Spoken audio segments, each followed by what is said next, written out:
이 시간 우리에게 주시는 하나님의 말씀 사도행전 8장 35절부터 38절의 말씀입니다. 우리가 다 찾으신 줄 알고 우리가 읽겠습니다. 함께 35절 빌립이 입을 열어 이 글에서 시작하여 예수를 가르쳐 복음을 전하니 길 가다가 물 있는 곳에 이르러 그 내시가 말하되 보라 물이 있으니 내가 세례를 받음에 무슨 꺼리낌이 있느냐. 이에 명하여 수레를 멈추고 빌립과 내시가 둘 다 물에 내려가 빌립이 세례를 베풀고. 아멘. 이 시간 사도행전 8장 35절부터 38절의 말씀을 본문으로 성령님과의 진짜 교제법이라는 제목을 바꿔서 이렇게 함께 은혜를 나누겠습니다. 우리가 성령님과의 교제, 이것은 실제인 것입니다. 우리가 신앙을 얘기할 때 굉장히 어려워요. 어떻게 믿고 어떻게 기독교 안에 입문을 할 수가 있을까? 라는 굉장히 어려움을 갖습니다. 그것은 우리의 신앙이 실제와 삶 속에 어떻게 이것이 적용되는가의 문제에 있어서 와닿지 않는다는 것입니다. 이것이 큰 문제예요. 그래서 우리가 설교도 하나님의 음성을 듣는 법이라든가 성령님과의 교제, 실제적인 교제라는 제목으로 설교가 올라가게 되면 굉장히 많이 시청을 하고 애청을 합니다. 여러 번 듣습니다. 이것은 일반 우리 기독교 안에서도 수십 년을 봉사하고 섬겼던 중직자들이나 목회자님들도 마찬가지입니다.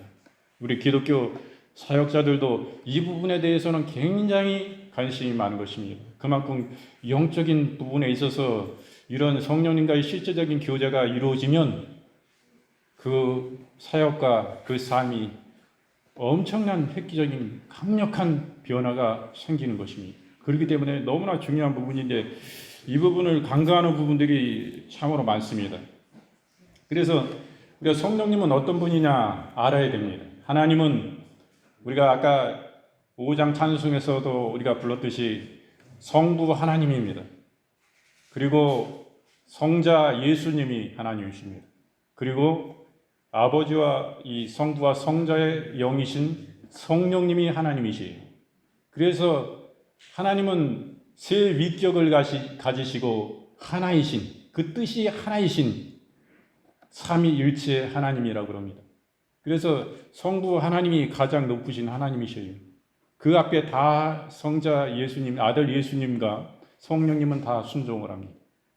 그 제1위가 성부 하나님이시고 제2위가 성자 예수님이고 제3위가 성령 하나님이신 것입니다. 지금은 우리 예수님께서 이 땅에 계시고 하나님 나라 승천하시고 그 이후에 다른 예수님이 보혜사요 돕는 자셨는데 이 땅에 계시지 않으니까 아버지 품에 가셔서 이제 하늘나라 가셔서 다른 보혜사이신 성령님을 제3위이신 성령님을 우리에게 보내주신 것입니다. 이 땅에 우리를 지켜주시고 보호하시고 안전 가운데 영원 구원 가운데 우리를 탈선하지 않고 나아갈 수 있도록 그분께서 지켜주시고 계신 것입니다.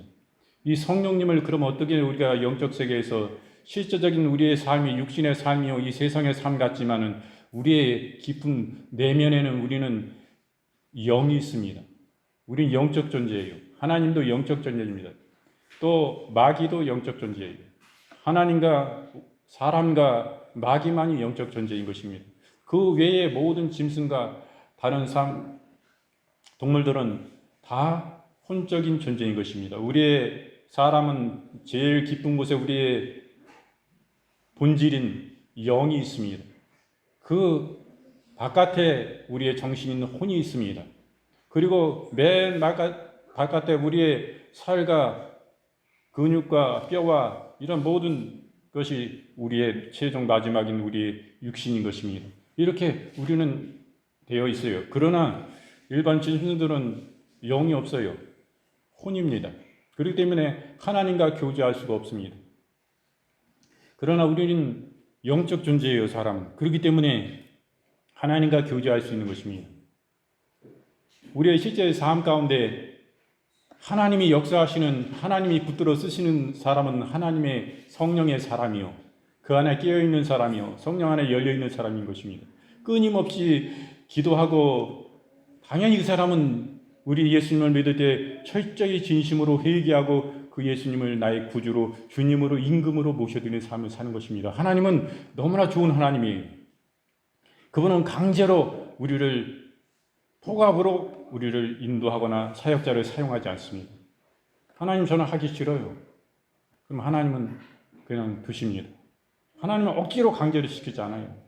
그러나 하나님과 대적인 하나님이 창조했지만은 하나님의 능력과 권능과 모든 것을 다 주셨을 때에 이 사단은 교만함이 들어와서 하나님과 비교 싸워서 이겨야지. 하나님이 별거야? 하나님은 자비가 많고 긍휼이 많고 사랑이 많으신데 한번 싸워서 겨뤄보자 하고 모의작당을 해가지고 처음에는 그 사탄이 아니고 마귀가 아니고 천사였습니다. 천사예요. 천사장 중에 하나요. 그래가지고 반역 세력으로 천사의 3분의 1이 반역에 가담해가지고 하나님과 대적했는데 어떻게 이길 수가 있어요? 그분이 창조하신 피조물인데 그렇게 교만한 거예요. 이 영적 존재로서. 그러므로 인해서 하나님께 버림을 받고 사단이 된 것입니다. 지금도 하나님을 향해서 대적하고 있어요. 그래서 오늘날은 하나님의 성령의 종과 이 땅에는 마귀가 쓰는 마귀의 종들이 있는 거예요. 사단의 종이. 우리가 잘 아는 신뢰로 마귀의 종은 누가 있습니까? 무당이 있어요. 그게 미신입니까? 영적 세계에서 미신 아니에요. 그건 실제인 것입니다. 그들은요, 강신을 받거나 그 신내림을 받을 때에 받지 않으면 가만두지 않아요. 신병이라고 하죠, 신병. 병원 가면 아무런 증상도 없습니다. 그러나 막 죽어나는 거예요, 죽어나는 거. 병원에 증상이 없는데 집에서 막 자기 삶을 영위해 나갈 수 없어요. 너무나 아프고 막 그냥 알 수 없어 원인을. 그런데 아픈 거예요. 무기력해지는 거예요, 완전히. 그래서 아파 죽어요, 또. 아파 죽을 것 같은데 병원에 한 병명도 없으니까 치료 못 받습니다. 이런 고통 가운데 억지로 어쩔 수 없이 받는 거예요. 어떤 분은 그 조상 대대로 내려온 대물림을 받는 그 무당신이 내려오는데 그 중에 그 자손이 그걸 안 받으려고 거부하는 사람이 있어요. 그러면 강제로 받게 합니다. 심병이 내려가지고 아파서 고통을 주고 포갑적으로 사단이 하니까 이걸 받지 않을 수가 없어요, 신을. 그래가지고 하는 무당신들이 지금도 많잖아요. 그 사단은 비인격적이요, 무자비요, 자기가 도구로 쓰기 위해 막 이용하는 그런 자인 것입니다. 결국에 이용하고 버리고 잘 되는 것 같지만은 그 영혼이 결국에는 다 파멸되고 하나님 없는 사람은 마귀에게 종으로 쓰임 받으면 지옥 가는 거예요. 같이 지옥 가는 거예요. 하나님의 심판 앞에 사단도 결국에는 하나님 심판하시고 지옥 보내신 것입니다. 자기만 가기엔 억울한 거예요. 복 주는 것 같고 복제받고 아주 유명하고 뛰어나고 점을 잘 맞추면 이름도 명성을 얻고 재물도 생기고 사회적 지위도 높아지고 재산도 많아지고 삶이 윤택해진 것입니다. 이거 실제예요. 영적인 부분에서 우리가 성령님 하나님 안에서 볼 때 이거를 미신으로 치부하느냐? 아니에요. 잘못된 것입니다. 이것은 우리 기독교 안에 다 있던 것인데 오늘 우리 한국교회가 회개해야 되는 것입니다. 이런 것을 성령의 역사를 터부시하고 오히려 성령의 계시가 열려가지고 했던 일들을 이건 무숙이다, 잘못됐다 이렇게 해왔던 것입니다. 그게 잘못된 거예요. 성령님의 역사는 실제하신 것입니다. 구약 성경에서도 태초에 선지자들을 통해서 하나님의 쓰시는 사람들을 통해서 아브라함에게 말씀하신 거예요. 그분과 교제한 거예요. 하나님의 말씀이 그에게 임했을 때 이것은 사람의 생각으로 뜻으로 들을 수 없는 것입니다. 그러나 하나님의 뜻으로 그것을 듣게 해주셔요. 하나님의 뜻을 알게 해주시고 하나님과 교제하고 대화를 나누고 실제적인 만남이 이루어진 것입니다. 이것이 실제예요. 그리고 신약 성경에 와서도 계속 오늘 말씀을 보면 아시겠지만은 빌립 집사와 교제하십니다. 성령께서 네가 여기서 지금 사마리아에서 너를 통해서 복음 전도의 강력한 역사가 나타나고 귀신이 떠나가고 각색 모든 질병이 막 치유가 일어나고 그러므로 사람들이 회개하고 심령을 찢고 하나님을 만나서 성령의 불이 임해서 그들이 진실로 회개하고 하나님 만나는 구원받는 그 새 생명 있는 하늘의 백성 되는 놀라운 역사들이 막 나타났어요. 그 사마리아에. 그럴 때에 성령께서 그날은 네가 여기 있지 말고 광야로 내려가라. 광야에 누가 있어요? 광야에는 사람이 살 수 없는 것입니다. 거기는 너무나 뜨겁고 척박한 땅이에요. 거기에 누가 거기 지나가고 있겠어요? 누구에게 복음을 전할 수 있겠어요? 사람이 없는데. 그런데 빌립 집사는 이 사역자나 이 사도가 아니에요. 예수님의 제자가 아닙니다. 빌립 집사에게 이런 은혜가 임한 거예요. 성령의 역사가 막 임한 거예요. 그래가지고 막 귀신이 나가고 막 각색 질병이 치유되고 막 회개하고 예수님 믿고 천국 백성이 되어지는 모든 저주에서 그 삶이 축복으로 변화되고 막힌 것들이 열려지고 풀려지고 형통케 되어지는 강력한 역사가 표적과 이적이 막 드러나고 나타나는 것입니다. 이것은 실제예요. 이 신약 성경을 지금 얘기하는 것이며 구약에서 신약으로 지금 빌립 집사는 신약의 사람이에요. 이런 일들이 실제예요. 그러나 한국 교회나 세계 교회들이 이것을 터부셨습니다. 우리가 중세로 넘어가면서 기독교의 암흑기가 왔습니다. 그때는 이 카톨릭이 주도했는데 카톨릭이 이런 성령의 사람들을 마녀 사냥했어요. 마녀로 물어붙이기 시작했습니다. 그래서 막 화형시키고 고문하고 고문실이 있었습니다. 그 교황의 이런 성전 한 구역에 거기다 가다 놓고 온갖 고문을 하고 이룰 수 없는 고통을 주고 그래가지고 그 사람들을 막 죽인 거예요. 한 성령의 사람들을 다 이런 식으로 몰아 죽인 것입니다. 그래서 성경도 나중에 못 읽겠어요. 우리가요 성령님의 성경을 읽는 것은 굉장히 중요한 것입니다. 성경을 읽음으로써 그 믿음이 들어가고 회개가 나타나고 하나님을 만날 수 있는 거예요. 이런 모든 계시적인 중심에는 이 성경 신구약의 66권의 말씀이 기준이고 표준이고 이거에 잘 분별해야 되는 것입니다. 이것이 성령님으로부터 온 것이냐 아니면 마귀로부터 온 생각이냐 내 생각이냐를 잘 분별해야 돼요. 그것이 계시로운 것이 먼저가 아니라 하나님의 말씀이 먼저 이것입니다. 그래서 말씀을 많이 읽어야 돼요. 그럴 때 여기 믿음의 역사가 나타나는 것입니다. 성령 받는 역사가 나타나고 회개가 나타나는 거예요. 성령의 도우심을 입을 수 있는 믿음이 들어갈 수 있는 길은 성경을 읽기 시작하는 것입니다. 그러면 은혜 받을 준비가 되어가고 있는 거예요. 그렇게 보는데 그렇게 되면 너무 중요합니다.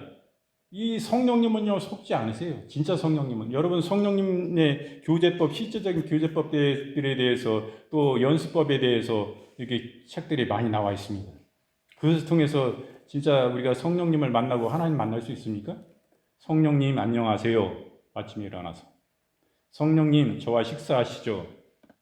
성령님 저와 오늘 하루 일을 함께 하시죠. 또 하루 일을 마치고 성령님 수고하셨습니다. 성령님 안녕히 주무세요. 인격적으로 계속 이렇게 대화하는 거예요. 이러면 성령님 만나고 우리가 성령님과 깊이 교제할 수가 있습니까? 실제적인 성령님의 역사를 통해서 성령님이 우리를 함께 하심으로 동행하심으로 인도하심으로 실제적인 역사 가운데 하나님의 권능과 역사가 나타날 수 있습니까? 성령님의 인도하심을 받을 수 있습니까? 하나님의 영으로 성령의 인도를 받을 수 있습니까? 받을 수 없어요. 이런 것을 통해서 성령님은 농락당하지 않습니다. 그 성령님이 얼마나 위대하고 크신 하나님이신데 우리의 중심을 네 생각을 깨뚫고 있는데 하나님이 그런데 농락당하십니까? 그런 걸로 된 거 아니에요. 그런 거 된 거 아닙니다. 그래서 오늘은 말씀을 통해서 우리가 살펴보기로 하겠습니다. 성령님의 인도는 실제인 것입니다. 실제예요. 성령님은요, 우리가 영적으로 뿐만 아니라 성령님과 교제하게 되면 성령을 실질적으로 우리의 오감으로 알고 느끼게 되는 것입니다. 우리의 육신이 알게 돼요. 우리의 육신으로 알게 됩니다. 그 높고 존귀하신 하나님 우리가 경외함으로 그 앞에 설 때 그분 앞에 우리는 우리의 영이 아는 거, 내 속에 있는 영이. 내 육신은 잘 모르는데 영 속에 그 파장이 임해지면 우리의 육신에게도 느끼게 되는 것입니다. 그게 실제예요. 성령님이 지금 임재해 계십니다. 이 자리에. 제 몸이 지금 진동하고 있잖아요. 이거 떠는 게 아니라 여러분 성령님과 깊이 교제하면 실제적인 역사를 아는 거예요. 성령님이 기뻐하시는지 기뻐하시지 않는지 알아요. 그렇기 때문에 우리가 진짜 활기차고 진짜 신앙생활을 하기 위해서는 성령님과 깊이 교제해야 되는 것입니다. 그런데 너무나 중요한 거예요. 아마 이런 걸 사역자들이나 목회자들이나 앞으로 사역자가 되신 분들이 듣는다면 아마 귀를 쫑긋하고 들을 것입니다. 실제적인 경험을 말씀드리는 것이기 때문에요. 그래서 오늘 말씀 보니까 에디오피아 내시에게 복음을 전하는 빌립 집사가 나옵니다. 이는 하나님께 계시를 받아요. 계시는 뭐예요? 우리의 눈을 열어 보게 하시는 거예요. 아무나 볼 수가 없어요. 그러나 그 사람에게 하나님의 뜻이 계시면 그 사람만 볼 수 있게 그 사람의 눈을 여시는 거예요. 그래서 그걸 보게 하신 것을 그걸 계시라고 합니다. 빌립이 사마리아의 전도에 있어서 대성공을 이룹니다. 이후에 예루살렘 교회에 두 사도가 와서 빌립의 전도를 돕습니다. 그래서 사마리아의 복음이 들어가서 많은 사람들이 그 복음으로 말미암아 회개하고 돌이키고 그렇게 됩니다. 그럴 때 어느 날 호련히 하나님의 사자의 음성을 빌립 집사가 들어요. 그 말씀 뭐였냐면은 남쪽 예루살렘에서 가사로 향하는 길로 나가 보라는 것이었습니다. 빌립이 에디오피아 여왕 간다게의 내시를 만나 복음을 전하게 되는 것입니다. 이렇게 성령의 지시로 이루어졌어요. 이처럼 빌립은 항상 깨어있는 자였고 항상 하나님의 은혜를 향해서 그 길을 열어놓았습니다. 그러기에 그는 성령님의 이 계시를 들을 수 있었어요. 이와 같은 전도자는 항상 주님을 향해 그 길을 열어놓는 사람이 되어야 되는 것입니다. 자신의 길을 세상을 향해 열어놓고 세상의 온갖 세속적인 소리를 듣고 그 마음에 그렇게 더럽히면 결코 하늘의 신령한 소리를 듣지 못하는 것입니다. 그렇기 때문에 내 속에 어떤 생각과 마음을 먹느냐가 굉장히 중요해요. 깨끗하고 선하고 좋은 모든 것으로 채워야 되는 것입니다. 선한 양심으로, 선한 섬김으로 이 마음속에 영혼을 향한 긍휼과 자비와 사랑의 마음을 가지고 그 영혼들을 향해서 간절히 내 문제와 같이 그 영혼들을 위해서 기도하는 사람인 것입니다. 그때 주님이 기뻐하시는 사람이 성령님이 내 속에 오셔서 성전 삼고 거할 수 있는 사람이 되는 것입니다. 그러나 그러한 사람들이 세상의 생각으로 가득 채웁니다. 남을 비평하고 남을 안 좋게 하고 남 흉보는 얘기로 가득히 매일매일 채웁니다. 그러면요 성령님이 그곳에 계실 수가 없어요. 왜? 내 심령 속에 성령님이 성전을 닦고 계신데 온갖 우물 투성이를 거기에 투척하면 이 성령님은 거룩하신 하나님이에요. 아주 순결하고 깨끗하신 분이에요. 아주 선하고 착한 분이에요. 그래도 도저히 함께 할 수가 없는 것입니다. 그러면 성령님을 내 자신이 쫓아 막 성령님 오지 마세요. 내 입술로는 저와 함께 해주시고 더 함께 역사해 주세요. 저와 동행해 주세요. 그래서 하나님의 영광이 드러나게 해주세요. 영혼들의 유익을 끼치게 해주세요. 이렇게 기도하지만 내 마음속에 자꾸 그 더러운 오물을 자꾸 쓰레기를 가득 채우는 것입니다. 그러면 성령님은 함께 하실 수 없는 거예요. 그 사람이 다른 부분에서 기도도 열심히 하고 성령님을 구하고 나아가는데 이런 것들을 자꾸 빼버리는 것입니다. 전에는 100%로 이런 마음을 가졌다면 이젠 점점 줄여서 70%, 50%, 30%, 10% 이제는 전혀 아주 제거해버리면 더 좋죠. 이렇게 나아가면 성령님이 함께 하시고 강력한 역사가 나타나는데 그거를 자꾸 들어옴으로 인해서 그 성령님이 계실 수 없는 마귀가 좋아하는 것을 자꾸 가지고 들어오는 거예요. 그러면은 성령님은 기뻐하시지 않고 성령님이 역사하실 수가 없습니다. 그러므로 이사야서 1장 2절부터 10절 말씀에 하늘이여 들으라 땅이여 귀를 기울이라 여호와께서 말씀하시기를 내가 자식을 양육하거늘 그들이 나를 거역하였도다. 너희 소돔의 간원들아 여호와의 말씀을 들을지어다. 너희 고모라의 백성아 우리 하나님의 법에 귀를 기울일지어다. 에베소 3장 3절부터 4절 말씀에 곧 계시로 내게 비밀을 알게 하신 것은 내가 이미 대강 기록한 것 같으니 이것을 읽으면 그리스도의 비밀을 내가 깨달을 것을 너희가 알 수 있으리라 라고 말씀하십니다.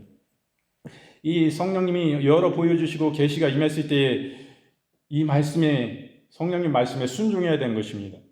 성령의 이 말씀을 들은 빌립 집사는 그 지시한 곳을 향해서 곧장 나아갔습니다. 사실 성령께서 지시하신 그 길은 유대 광야로 향한 길이었습니다. 따라서 이런 광야길에서 사람을 만나기는 그렇게 쉬운 일이 아니었습니다. 게다가 사람들을 만난다고 하더라도 성령이 지시하시는 사람이 누군지 알 수도 없었어요.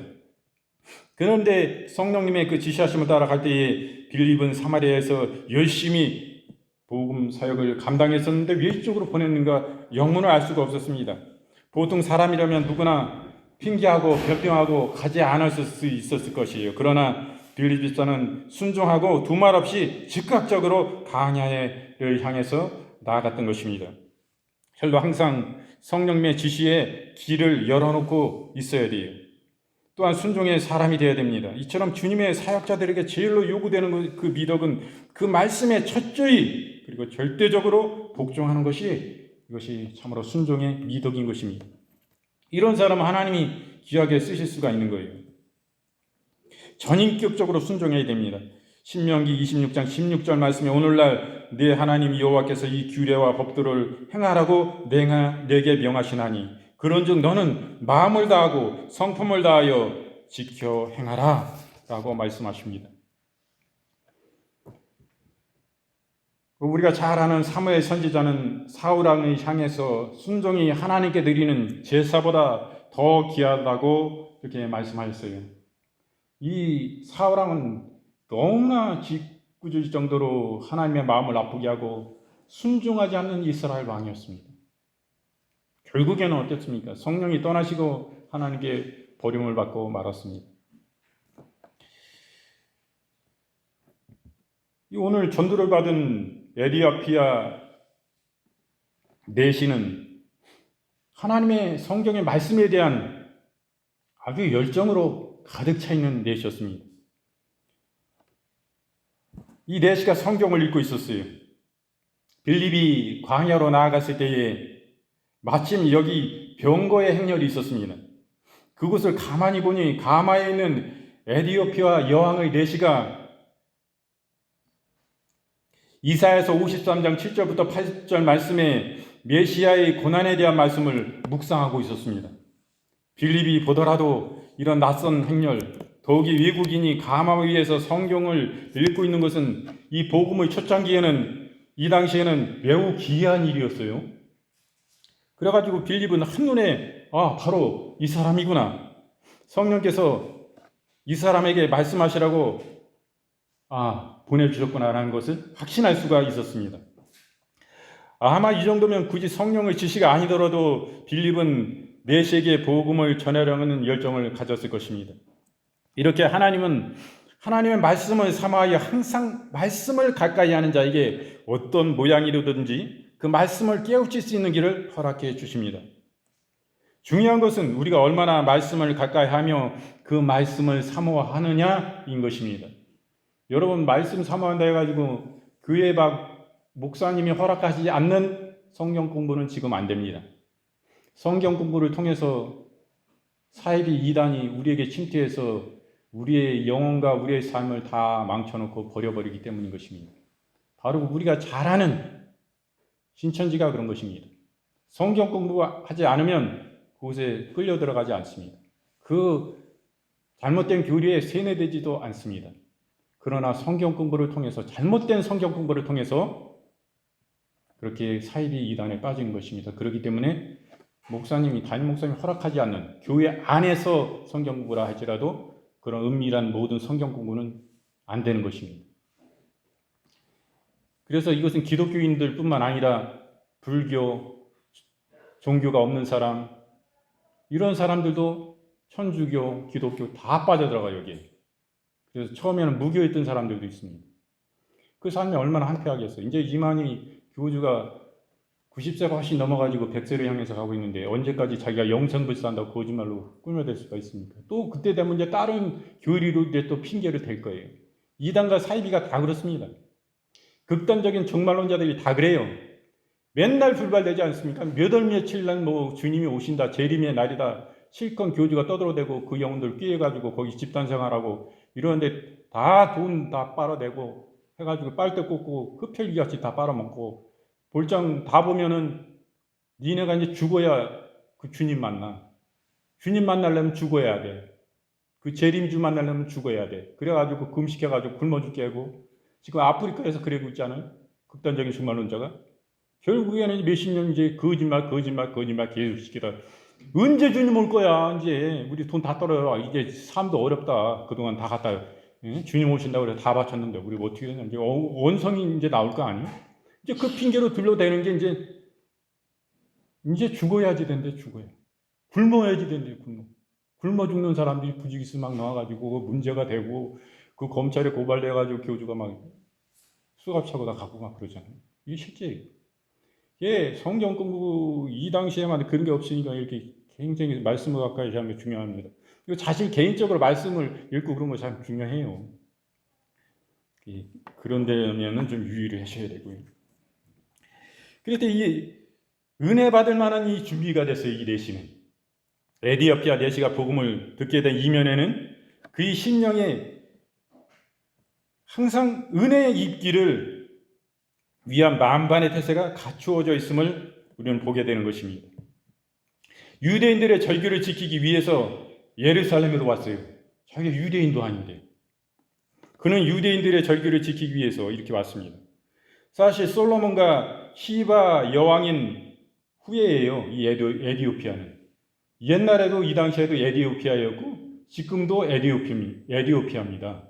거기가 세계 최대 빈국이에요. 사실은 지금도. 근데 옛날에는 안 그랬는데 지금 아주 세계 제일 못 사는 나라인데 거기 복음률이 얼마냐면은 70%그 국민들이 다 예수님을 믿어요. 다 기독교입니다. 거의 다. 30%지. 이 당시부터 이렇게 시작이 된 거고 그 솔로몬 왕을 통해서 그 후예가 이렇게 연결됐기 때문에 사실은 유대인의 뿌리라고 볼 수 있어요. 이 사람들. 한 가지죠. 어떤 면에서는 형제인데 그래가지고 이렇게 이들도 절기를 지키고 오고 복음을 자연스럽게 받아들이고 이러한 모습을 봅니다. 이것만 해도 그는 이미 하나님의 은혜를 받을 그런 입을 준비가 되었던 거죠. 그런데 그것을 그냥 절기 왔다 이제 귀한 길이에요. 이제 자기 본국으로 돌아가는 중인데 그 가마 위에서 성경을 묵상하고 있었어요. 마침 예루살렘을 떠나기에도 좀 아쉬운 듯 했죠. 그래서 고향을 향해서 가는데 내시는 말씀을 묵상하면서 주의 은혜를 사모합니다. 이게 참 중요한 거예요. 주의 은혜를 사모해야 돼요. 간절히 사모하고 주님을 기대해야 돼요. 기대하지 않으면요 주님은 별로 미지근하십니다. 주님도. 우리도 간절히 주님을 기대하고 주님의 은혜를 사모하고 주님 저 그냥 두시면 안 됩니다. 저 간섭하시고 만나주세요. 이게 뭐 뜨뜻미지근해가지고 뭐 있나 없나 내가 죽어봐야 지옥이고 천국이지 내가 지금 어떻게 합니까? 이런 상태인데 주님 가만히 내버려 두실 겁니까? 저 믿으면은 진짜 차든지 뜨겁든지 제대로 믿게 해주세요. 저 아니에요. 불같이 뜨거운 믿음을 주시고 저 심장 가운데 확실한 믿음 전혀 의심할 수 없는 완전한 믿음 그냥 우리의 심령 속에 잘 박힌 목과 같이 그냥 믿음이 막 그냥 얘기 안 해도 믿으려고 안 그러는데 막 믿음이 막 생기고 진짜로 믿어지는 이 믿음 내 뜻으로 되지 않는 이 믿음 주세요. 진짜 믿게 한번 해달라고. 하나님이 해주셔야지만 맨날 의심만 생기고 막 체험이 없으니까 이런데 주님 이 간절히 여러분 사모하고 찾으세요. 이 에디오피아 내시 같이. 아니 절기 가운데 왔는데도 이 사람도 뭐 하나님의 말씀을 사모하고 은혜 받을 준비는 됐는데 아직은 뭔가 부족한 상태에 있었어요. 그때 성령님이 어떻게 하십니까? 그 위대하고 크신 하나님의 성령이 다 아시고 보고 계신 거예요. 그 중심을. 네가 나를 이렇게 기대하고 하나님을 사모하고 은혜 받기를 네가 간절히 원하는 그 중심을 보시고 사마리아에서 강력한 막 복음 전도가 막 일어나가지고 귀신이 막 떠나가고 수많은 사람들이 병자가 막 치유받고 막 그러므로 막 회개가 막 임하고 성령의 불이 임해서 막 떼굴떼굴 굴르면서 하나님의 은혜 안에 하나님 만나고 천국 백성 막 되는데 수많은 사람이 하루에도 수천 명씩 막 전도받고 회개하고 막 돌이키는데 이런 큰 역사가 일어나는데 성령께서는 이 한 사람의 이 내시도 영향이 굉장히 큰 거예요. 그리고 지금으로 얘기하면 뭐 그 당시에는 뭐 그렇게들 역사에는 그렇게 기록하고 있지 않습니다만 사실은 이 사람이 비서실장하고 지금 대통령 비서실장하고 뭐가 다릅니까? 가장 그 왕하고 굉장히 제일 친밀하고 가까운 자리에 있는 사람이에요.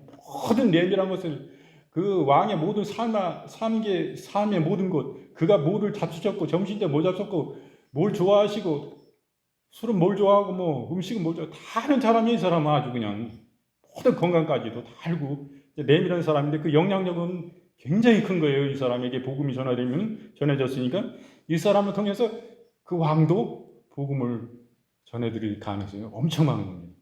성령께서 그만큼 또 중요하게 여기셨겠지만 그 빌립 집사를 보내줘요. 급파하신 거예요. 그때 빌립 집사가 여기 지금 이 불같이 막 일어나고 있는데 전 못 갑니다. 성령님 이건 못 가요. 성령님도 보시면 뻔히 아시는데 지금 저거 광야에 그 사람 있습니까? 그 뜨거운 광야에 그 지금 사람 찾아보기도 어려운데 저기 지금 왜 보내세요? 성령님 이렇게 해주면 성령님이 손해입니다. 영혼도 구원해요. 이렇게 우리 생각으로는 저 같아도 그럴 거 아니에요. 지금 여기 막 불 붙어가지고 막 역사가 나타나고 능력이 막 나타나는데 그리고 성령님 하나님도 손해입니다. 왜 그러세요? 그럴 수 있는데 절대 순종으로 뭐 이유도 안 물어봐요. 왜 그러시는데 안 그래요. 분명히 큰 뜻이 계시다. 믿음을 가지고 나아갔을 때 이런 하나님의 위대한 역사입니다. 이 에디오피아 내시를 통해서 그에게 복음을 전하고 이 성경을 읽는 말씀이 이 뜻이 무슨 뜻이라고 이제 다 풀이하고 잘 가르칩니다. 그럴 때 이 에디오피아 내시가 내가 무엇을 더 망설이겠습니까? 쭉 가다 보니까 물가가 있어요. 물가가 쫙 있는데 내가 주 예수 이름으로 회개하고 여기서 세례받기를 내가 무엇을 주자 하겠어? 나에게 세례를 주십시오. 빌립 집사에게 얘기하니까 물가로 내려가서 그 예시에게 세례를 베풉니다. 세례라는 것은 여러분 우리가 그 안에 완전히 잠김이 되어서 이제 예수 그리스도 안에서 난 이제 예수 사람은 죽었습니다. 그리고 그 안에 이제 다시 일으킴을 얻으면 내가 예수님 죽음 안에서 이제 다시 살리심을 입었습니다라는 그런 의미를 가지고 있는 것입니다. 그래서 그 세례도 굉장히 중요한 거예요. 그러므로 빌립의 말씀을 들은 내시는 큰 은혜를 입었어요. 그리고 그 마음의 구원에 대한 확신과 복음을 향한 뜨거운 열정이 솟아났습니다. 그리하여 내시는 빌립에게 세례를 베풀어 주었습니다. 그러므로 그는 이 사제의 은총을 입었습니다. 그 표시로서 세례를 받은 것이에요. 주님의 백성으로 거룩한 성결의 삶을 이는 살았습니다. 오늘날 우리들의 교회에서도 1년에 여러 차례 성도가 많은 곳에는 이렇게 세례를 베풉니다.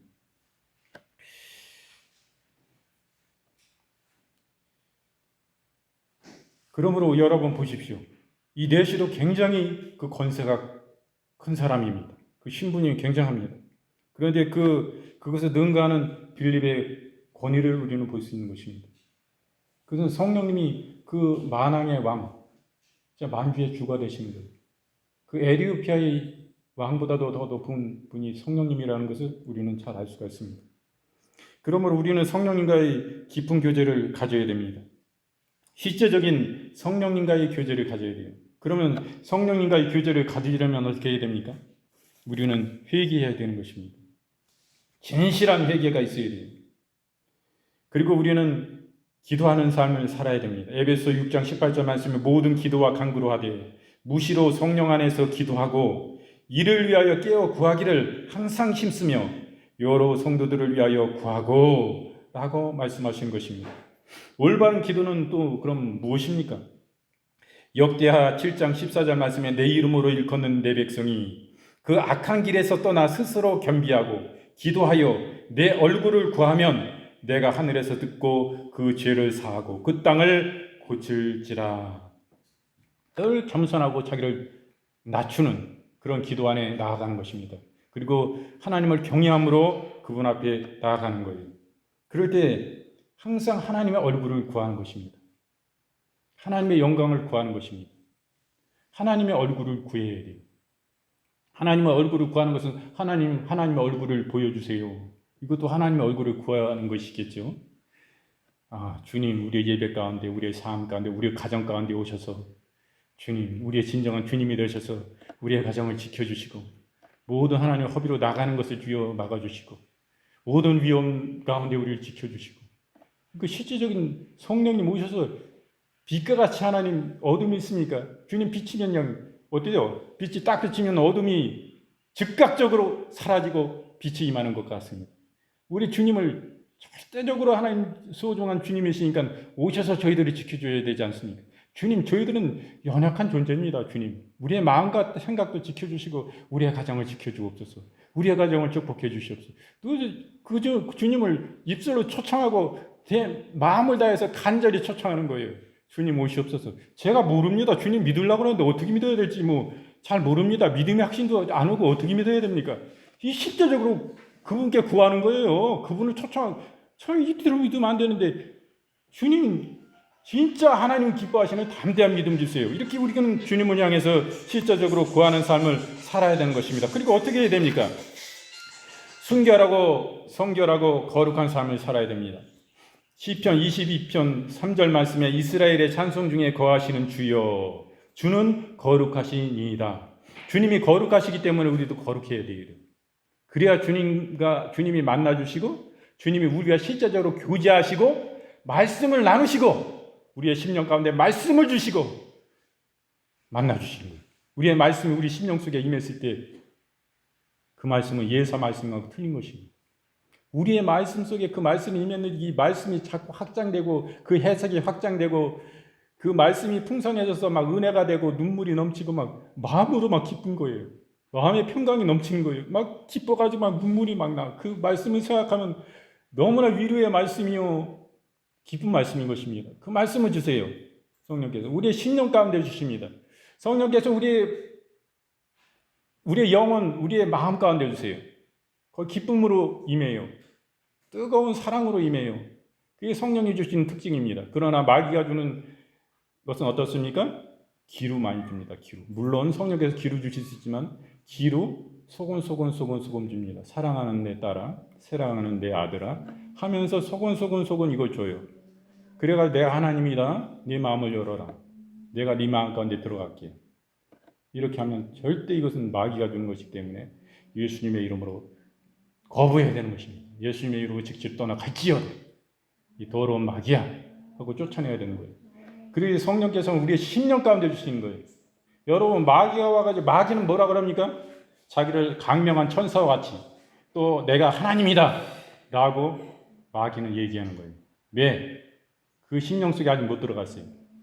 내가 거부하면 영이기 때문에 사단도 그 하나님도 들어오시지 못합니다.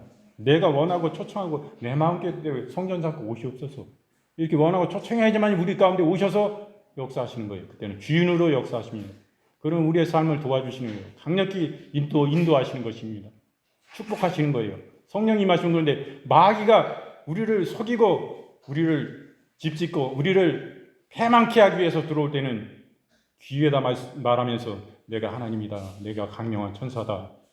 네 마음의 문을 열어라. 나를 주인으로 모셔드려라. 이렇게 하는 거예요. 그때 이건 강력히 거부해야 되는 것입니다. 그리고 소름이 돋아 이런 게 오면은 내 마음에 기쁨과 평강이 임하는 게 아니라 불편한 것이 오는 것입니다. 그럴 때 이거는 아니에요. 내가 압니다. 공명이 되고 내 마음속에 기쁨이 있어야 됩니다. 그렇기 때문에 순결함으로 거룩함으로 깨끗함으로 나아가야 돼요. 그러므로 우리는 영적으로 순결해야 됩니다. 먼저 영혼을 깨끗이 해야 돼요. 마태복음 23장 26절 말씀에 소경된 바리새인아 너는 먼저 안을 깨끗이 하라. 그리하면 겉도 깨끗하리라. 이렇게 중요한 것입니다. 우리의 성령을 모시고 살면 우리의 속을 깨끗이 해야 돼요. 우리의 마음을 깨끗이 해야 돼요. 우리의 마음을 정결해야 돼요. 우리의 눈으로 보는 것, 귀로 듣는 것 이것이 우리의 마음으로 옵니다. 이때 이거 더럽구나 이거 추하구나. 이거 음란한 생각이 들어왔네. 여기까지 우리가요 아름다고 예쁜 사람을 봅니다. 그러면 내 마음에 거기까지 예쁘구나까지만 생각하는 거예요. 성령의 사람은 그 이상 생각할 때 위에 음란이 우리의 마음 가운데 들어오면요 이거는 음란죄예요. 하나님 보시기에는. 그래서 성령이 거하시기에 불합격입니다. 이런 마음. 그렇기 때문에 차단하는 게 중요한 거예요. 내 생각을 내 보는 걸 아예 보지 말고 보면은 내가 여기 음란한 마음 들어와가지고 음란죄 짓는 거야. 이거. 주님은요 남을 미워해도 이건 살인죄라고 말씀하시는데 주님의 기준은 그 거룩하신 주님의 기준이 그거예요. 그렇기 때문에 우리의 마음을 이렇게 깨끗이 해야 되는 것입니다. 그럴 때 내 겉도 깨끗해진다 주님 말씀하시잖아요. 그리고 영혼을 깨끗이 해야 돼요. 너희가 베드로전서 1장 22절 말씀에 너희가 진리로 순종함으로 너희 영혼을 깨끗게 하여 거짓 없이 형제를 사랑하게 이르렀으니 마음으로 뜨겁게 피차 사랑하라. 이렇게 말씀하십니다. 시편 119편 9절 말씀에 청년이 무엇으로 그 행실을 깨끗게 하리까? 주의 말씀을 따라 삼갈 것이니라. 주의 말씀을 따라 삼가해야 되는 것입니다.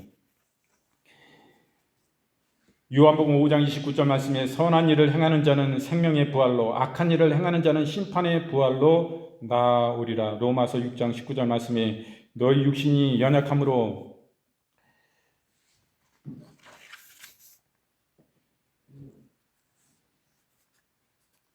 그러므로 우리의 마음과 생각을 지켜야 되는 것입니다. 우리의 마음과 생각은 여기에서 생명이 나는 거예요. 우리의 마음과 생각을 지키지 못하면 성령님과 동행할 수가 없는 것입니다. 성령의 인도하심을 받는 진짜 행복하고 내 마음속에 없어도 만족하고 있어도 만족하고 감사가 넘치는 그 삶을 살 수가 있는데 그러지 않으면 맨날 부족하고 맨날 부족합니다. 부족한 것 성이에요. 그렇기 때문에 내 마음속에 무슨 만족이 있고 행복이 있을 수가 있습니까? 진짜 우리는 이 성령님을 통해서 이러한 삶을 누릴 수가 있습니다. 그래서 예전에는 부정과 불법의 종에서 의의 종으로 우리는 변화되는 삶을 성령님 안에서 살 수가 있는 것입니다.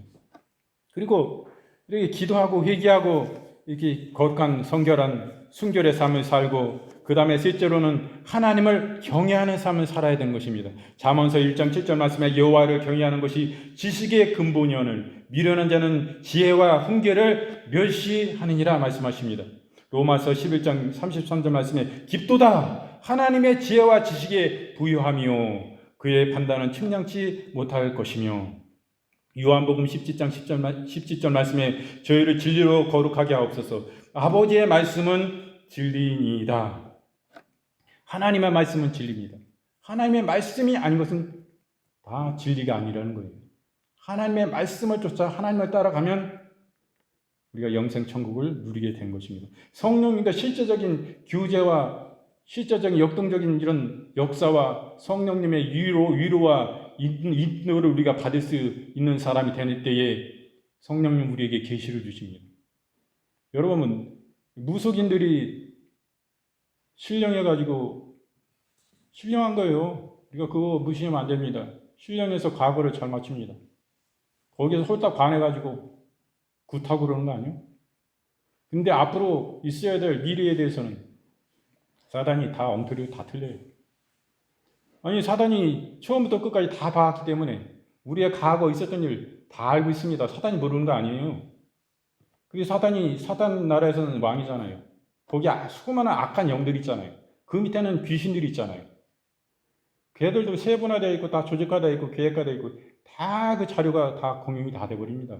여러분 우리 여주에 있다 해가지고 인천에 있는 그 사람에 대해서 여주에 있는 무속인이 신령하다면 모를 것 같습니까? 걔네 데이터 다 서로 주고받고 다 아는 거예요. 귀신은요 여기 있어도 귀가 인천에 있는 거가 다 들리는 겁니다. 여러분. 우리의 한계로 그거를 영적인 세계를 제한해버리면 이해할 수가 없어요. 이것은 실제인 것입니다. 성령님도 마찬가지예요. 성령도 과거에 대해서 다 알고 계세요. 그분이 인생을 창조하셨고 처음부터 영원부터 영원이신데 모르실 수가 있습니까? 정확해요. 그리고 앞으로 그분들이 행하고 그 삶에 어떤 일이 있을 것까지도 미래에 대해서도 하나님은 정확한 것입니다. 그분의 계획과 섭리대로 이 우주가 운행되고 지금도 돌아가고 있습니다. 만약에 지존자이신 그 누군가가 이 우주 만물 가운데 없다면은 어떻게 이렇게 온 세계와 별들과 모든 달들과 이게 일정하게 이렇게 지구가 돌고 그렇습니까? 누군가가 개입이 없다면 여러분 어떻게 했어요? 우리들의 사람들의 세계라면 야 네가 뭔데? 내가 네 중심으로 돌아? 네가 내 중심으로 한번 돌아봐. 야 우리 힘 약한데 우리 힘 합세해가지고 우리 중심으로 한번 돌려보자. 이런 거 안 나오겠어요? 수억 광년이니 지금 이렇게 우주의 나이를 얘기하는데 그런데 이런 게 한 번도 없잖아요. 막 이런 변동이 없잖아요. 뭔가 지존자의 그것을 모든 것을 다스리고 운행하시는 참으로 선하신 좋으신 하나님이 계시기 때문에 지금 우주는 이렇게 질서 있게 지금 돌아가고 있습니다. 하나님의 계획과 역사심대로 돌아가고 있어요. 여러분, 이것은 실제인 것입니다. 실제예요. 저 지금 여기에 지금 뭐가 이렇게 확 튀어나왔었어요. 이것도 순간적으로 하나님이 어느 날 치료해 주신 거예요. 이게 사진을 찍어놨는데 굉장히 보기가 아닙니다. 팔목에 이게 어느 날 이게 확 튀어나왔어요, 이게. 근데 어느 날 하나님이 고쳐주셔가지고 지금 뭐 정상인이 됐어요, 여기.